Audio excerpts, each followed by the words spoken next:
नमस्कार दोस्तों, कैसे हो आप लोग। आशा करते हैं कि आप लोग अपने जीवन में खुश होंगे, मस्त होंगे और मजे में भी होंगे।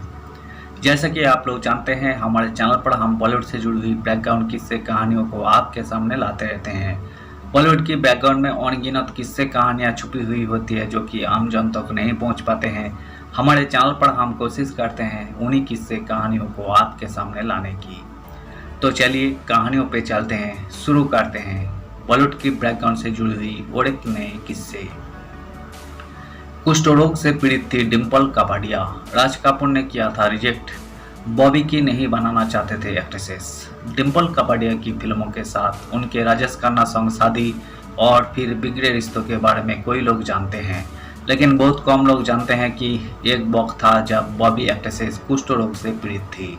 बॉबी के लिए पहले राज कपूर ने उन्हें रिजेक्ट किया और फिर उन्हीं पर भरोसा जताया।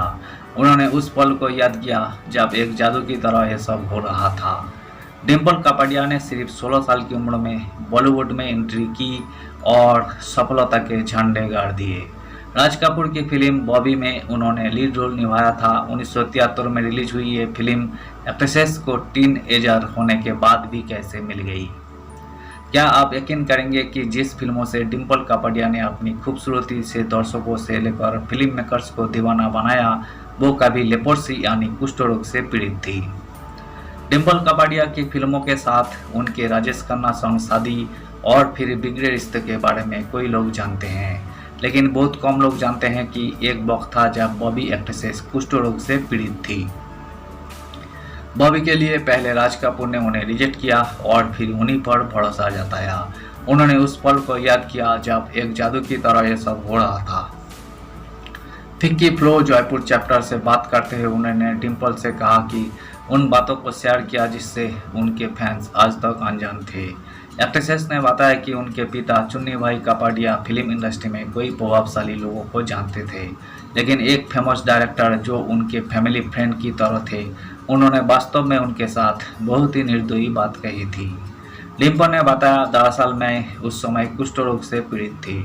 उस वक्त मैं लगभग 12 साल की थी और यही मेरी कोहनी पर था। एक दिन एक फैमिली फ्रेंड पलटा और मेरे से बोला, मैं देखूंगा कि तुम्हें स्कूल से बहिष्कृत कर दिया जाए। वही शब्द मैंने पहली बार सुना था। मुझे यही भी नहीं पता था कि इसका क्या मतलब है।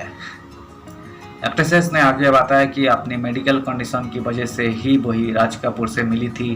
दरअसल उन्हें बताया गया कि एक सुंदर लड़की है जो कुष्ठ रोग से पीड़ित है।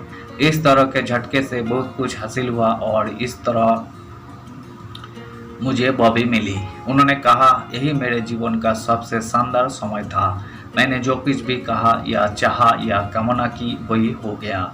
वही पल जादुई था, बिल्कुल जादुई। डिम्पल ने याद किया कि उन्होंने बॉबी के ऑडिशन के बारे में कैसे सुना था और राज कपूर ने पहले उन्हें रिजेक्ट कर दिया था। वही आगे बताती है, मुझे याद है कि मैं स्कूल में एक अखबार पढ़ रही थी। इसमें विज्ञापन था कि राज कपूर को बॉबी के लिए एक लड़की की तलाश है। मैंने अपनी दोस्त से कहा, मैं बॉबी हूँ। मैं टेस्ट के लिए गई और रिजेक्ट हो गई क्योंकि उन्होंने कहा तुम चिंटू से बहुत बड़ी दिखती हो। उन दिनों मैं किताबों में लिखती थी, मैं राम राम राम वाली नोटबुक भरती थी। मुझे लगा कि ऐसे रिजेक्ट कैसे हो गई। डिम्पल ने बताया कि इसके बाद राज कपूर ने उनको फिर से कॉल किया और सब बदल गया। फिल्म बॉबी की बात करें तो ये फिल्म 1973 की बड़ी हिट फिल्म साबित हुई थी। इस फिल्मों के साथ डिम्पल कपाडिया और ऋषि कपूर दोनों ने डेब्यू किया था। बॉबी 1.20 करोड़ में बनकर तैयार हुई थी और इसने 29.90 करोड़ का वर्ल्ड वाइड ग्रॉस कलेक्शन किया था। इस फिल्मों को बनाने के लिए फाइनेंस जुटाने के लिए राज कपूर को अपनी पत्नी के गहने गिरवी पर रख दिए थे। धन्यवाद साथियों। आज की बॉलीवुड की बैकग्राउंड के किस्से में हमने मशहूर एक्ट्रेस डिम्पल कपाडिया से जुड़ी हुई किस्से को आज हमने आपके सामने रखने की कोशिश की है, जो कि बॉबी फिल्मों से भी जुड़े हुए किस्से हैं, बैकग्राउंड किस्से हैं। सो उम्मीद है दोस्तों वीडियो आपको जरूर पसंद आई होगी। वीडियो पसंद आए तो लाइक कर दीजिएगा। चैनल पर नए आए हैं तो प्लीज़ एक सब्सक्राइब कर दीजिएगा और इस वीडियो के बारे में आप अपना ओपिनियन जरूर आप सकते हैं। कमेंट बॉक्स खुला है, आप कमेंट कीजिए। हम आपका कमेंट का एक्सपेक्ट करते हैं और हम आपका कमेंट का रिप्लाई भी करेंगे। मिलते हैं अगले वीडियो में। धन्यवाद।